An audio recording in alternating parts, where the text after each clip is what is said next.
Hello दोस्तों, welcome to my YouTube channel Maa associate. दोस्तों, आज की वीडियो में हम बात करेंगे ग्रोस सैलरी के बारे में कि ग्रोस सैलरी क्या होती है।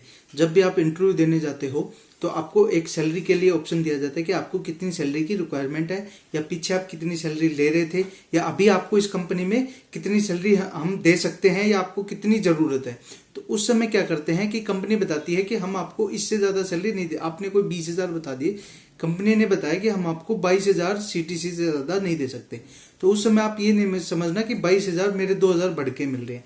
ऐसा बिल्कुल भी नहीं है, क्योंकि जो कंपनी जो सीटीसी तनख्वाह देती है उसमें बहुत सारी डिडक्शन होती है। अभी हम बात कर रहे हैं ग्रोस सैलरी की। तो आपको ग्रोस सैलरी में क्या क्या होता है, सबसे पहले आपका जो पीएफ होता है ग्रोस सैलरी के अंतर्गत वो इंक्लूड होता है, जो आपका हिस्सा जो कि काटते हैं। अगर आपकी सैलरी 10,000 है और मान लो फॉर एग्जांपल पीएफ आपको 12% पीएफ कटता है। एचआरए को छोड़कर जितनी भी कैलकुलेशन होंगी उसमें एचआरए जो हाउस रेंट अलाउंस है उसको छोड़कर जो 12% जो पीएफ बनेगा वो आपका पीएफ होता है। तो वो आपकी ग्रोस सैलरी से वो डिडक्ट होता है। उसके बाद आपका जो है ईएसआई कटता है 1.33%। जो है आपकी सैलरी है उसकी जो जो टोटल बन रहा है उसमें से आपका ईएसआई काटा जाता है, वो डिडक्ट होगा। उसके बाद अगर आपका टीडीएस है, अगर आपकी तनख्वाह ज़्यादा है और आपका टीडीएस बन रहा है तो आपका टीडीएस भी काटा जाता है। उसके बाद आता है एलडब्ल्यूएफ, लेबर वेलफेयर फंड, उसमें 25 रुपए वो काटे जाते हैं। ये जो आपकी सैलरी है ग्रोस सैलरी उसमें से काटे जाते हैं। उसके बाद अगर आपका कोई प्रोफेशनल टैक्स वगैरह अदर कुछ चीजें हैं तो उसको डिडक्ट किया जाता है। उसके बाद आपके हाथ में नेट सैलरी आती है। तो मेरे कहने का मतलब है, अगर आप कहीं भी इंटरव्यू के लिए जाते हो या कहीं भी जाते हो उस समय आपको अपनी इन हैंड सैलरी के बारे में बात करनी है, नेट सैलरी के बारे में बात करनी है। ऐसा नहीं ग्रोस सैलरी के भाई हम इतना दे सकते हैं। उनका सबसे सिंपल आपको एक ही कहना है कि मुझे नेट सैलरी सर मेरे हाथ में इतने पैसे आने चाहिए।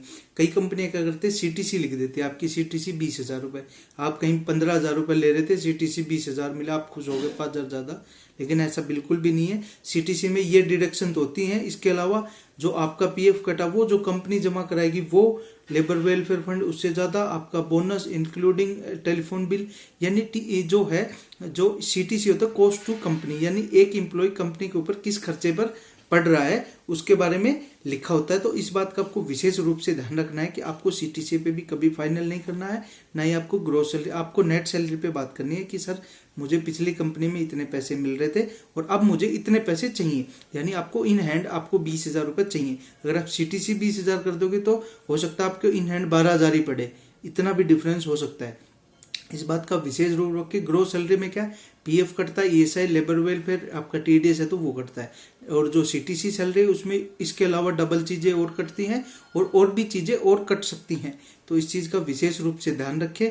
और अपनी जो कहीं भी इंटरव्यू देने जा रहे हैं, कहीं भी आप जा रहे हैं तो आप अपनी नेट सैलरी के बारे में बात करें, आपको इतना इन हैंड मिलना चाहिए, इस बारे में आप बात करें, नहीं तो आपको बड़ी दिक्कत आ सकती है। यही थी हमारी आज की छोटी सी जानकारी। आपको ये जानकारी कैसी लगी हमें कमेंट बॉक्स में जरूर बताएं। अगर चैनल पर पहली बार आए तो चैनल को जल्दी से जल्दी सब्सक्राइब कर दीजिए।